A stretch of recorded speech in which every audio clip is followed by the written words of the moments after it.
Hi everybody, this is your girl Nicole, and I just wanted to record something for us right quick as we're preparing right now to go into our time of corporate prayer and fasting for the Activate movement.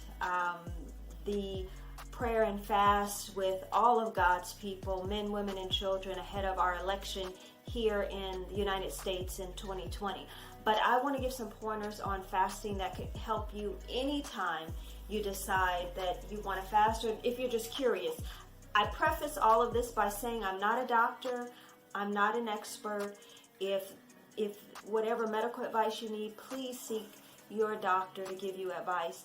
I will speak from my experience with fasting and let you know the benefits that it has given me, as well as provide some recommendations. So I've been fasting for over 10 years for various reasons, and I have found every time that I fasted, God has shown up and done more than what I expected.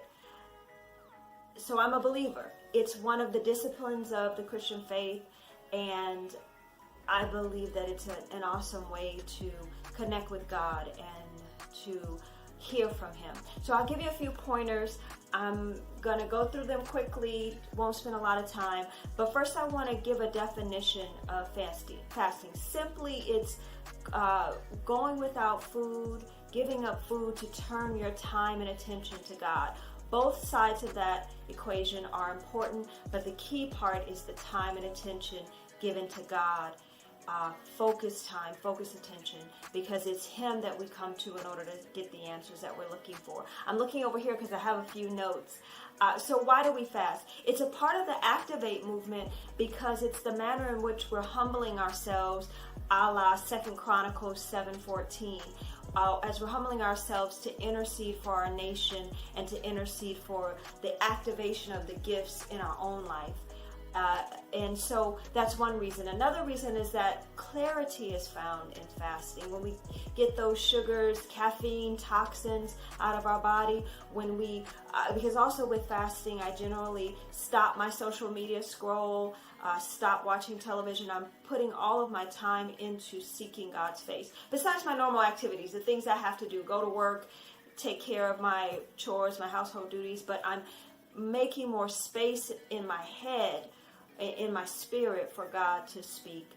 Also, our time is freed up when we fast, because you wouldn't believe how much time we've spent on eating, preparing food, thinking about the food we're going to eat. So it frees up that space to really hone in on God. So I'm going to give you 5 points, and I pray that it will encourage you as you prepare to fast with us for Activate, or any time that you decide you want to fast. First of all, it's a heart thing. And so if you're not able to fast, especially for those looking at joining Activate, if you're not able to fast for medical reasons, you can't do it, there is no condemnation in that. Please still join us for the corporate prayer. Please set aside some prayer time. Be honest.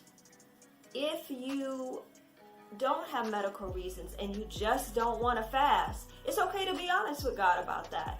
I would say pray and ask the Holy Spirit to open your heart to the benefits of fasting and to draw you into a time of fasting. He'll do that when you ask Him, and He'll give you the strength to endure. The second point I want to make is the key part of this is increasing the time and the quality of time you're spending with God. If you just fast and don't do that, then you've gone on a diet. There's benefits to a diet, but not the benefits that we're seeking. So you have to increase the time that you spend with Him. I would say set aside a time and a place that you're going to meet with God one-on-one every day during your fasting time. For Activate, we're going to meet corporately at 8 p.m. Pacific Standard Time on our conference line and pray together. But even with that, I would say set aside your own one-on-one time with God. The third point, the promises of fasting. This is the exciting part. I refer you to Isaiah 58. The majority of the chapter talks about how not to fast and how to fast and what the benefits are of fasting. So check that out. Also, that write down your expectations for your fast. That way, it's something that you're communing with God about during the fast, and also it'll motivate you when you want to give up. Yes, the give ups will come, but when you have your expectations written down, you have a reason to keep pressing in. And then, I tell you, every time I fasted, the things I've expected, God has done more than what I expected. Okay, the fourth reason, expect physical responses, and I should say physical resistance. First of all, your body, your flesh is not going to want to fast. I can tell you that. If you're waiting for the flesh to want to do it, not happening. Know that your mind is going to say, we're not doing this, we don't want to do it no more, let's give up. Resist that. Call on the power of the Holy Spirit when your stomach is grumbling because it wants some food.